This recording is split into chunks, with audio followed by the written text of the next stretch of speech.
Fadilat Lili, and we are going to explain the random forest. We are going to build and evaluate the random forest. The random forests are built from the decision trees, which are a category of trees used in data mining. In general, a decision tree is asking a question and then classifies the person based on the answer, and it's easy to build a tree from a numeric data.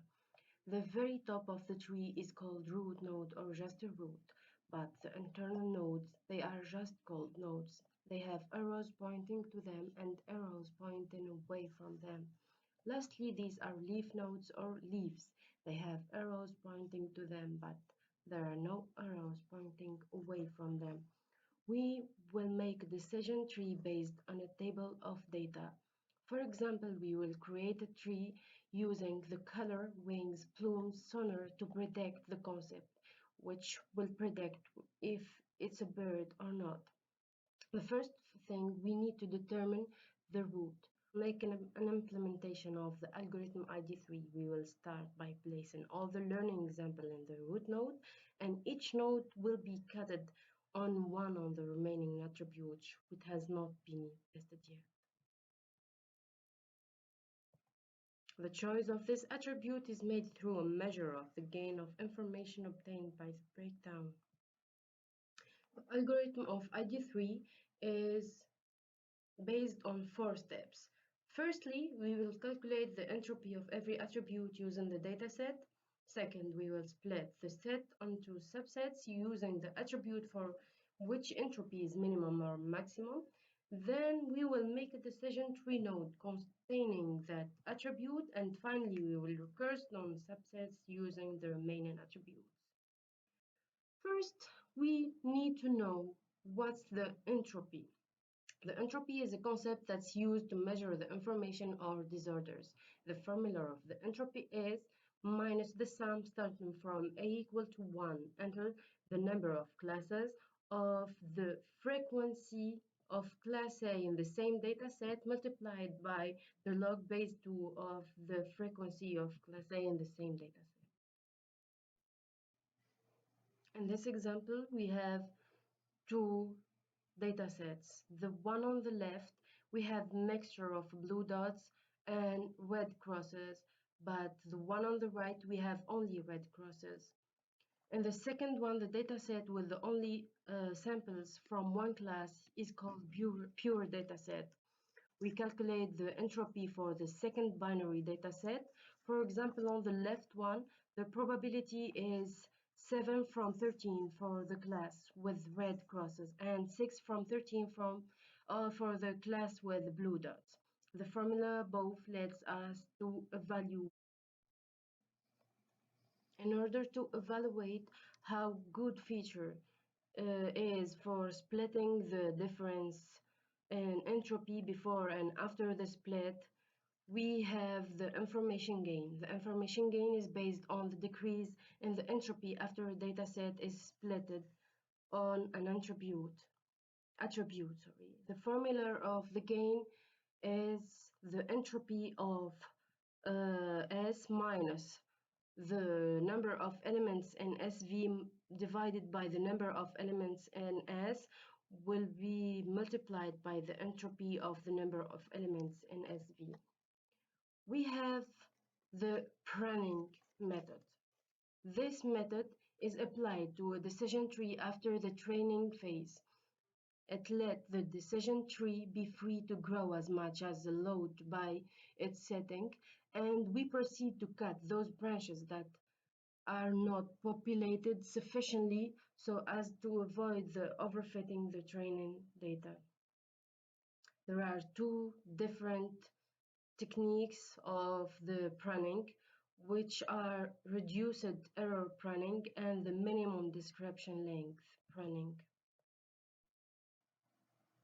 Random forest combine the simplicity of the decision tree with the flexibility resulting in vast improvements in accuracy. There is a large number of relatively uncorrelated trees operating as committee will be outperform any of the individual constituting models. They relies on multiple decision trees that are all training slightly differently. Each individual tree spit out a class predictions. The class with the most votes become our model's prediction. So let's make a random forest. First step, we will create the bootstrapping data. To create the bootstrapped data set, it came from the training algorithm for random forest, which applies the general technique of bagging to tree learners. In random forest and decision trees are trained each one on a subset of the original training set obtained via bootstrapping of the original dataset and via random sampling with replacement. We have an original dataset and 4 samples constitute the entire dataset that we are going to build from a tree. To create a bootstrapped dataset that's in the same size as the original, we just randomly select sample from the original dataset. Second step, we will create a decision tree using the bootstrapped dataset. We will use a random subset of variables or columns at each step. Instead of considering all the 4 variables to figure out how to split the root node, we will randomly select only 2. Just for the sake of example, we will choose good black and blocked arteries as candidates for the root nodes. Then we will choose another example which is good blood, which we can say that it did the best to separate the samples. Since we use the good blood circulation, I'm going to gray it that we won't use it and we will focus on the remaining variable. Just like for the root node, we will randomly select 2 variables as candidates instead of 3 remaining columns. And we will use a random subset of variables or columns at each step. And here we are going to build the tree as usual. We need to concentrate, then we first used a bootstrapped dataset and then we considered only a random subset of variable at each step. We built the first tree and we will repeat the first step to make a new bootstrapped dataset and build the tree considering a subset of variable at each step. And here we are using a bootstrap sample and considering only subsets of variables at each step results in wide varieties of trees. Here we have a random forest. The variety is what makes a random forest more effective than an individual decision tree. We get a new sample to evaluate our random forest. We have the measurements. Then we are going to predict is the person or the new sample have a heart disease or not. First, we run the data down the first tree and we have the result. The first result is yes.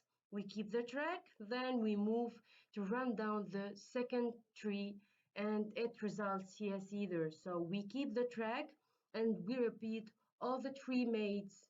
We repeat all this, all of the tree we made, and then the opinion which received more votes is yes. So we put yes for the predictive new sample. So here we have an alert which we can say that bootstrapping the data and using the aggregate to make the decision tree is called bagging. In order to resume, the strategy of the random forest algorithm make the decision tree prediction more robust and limit the dependence from the noise in the training set. Thank you for watching our video.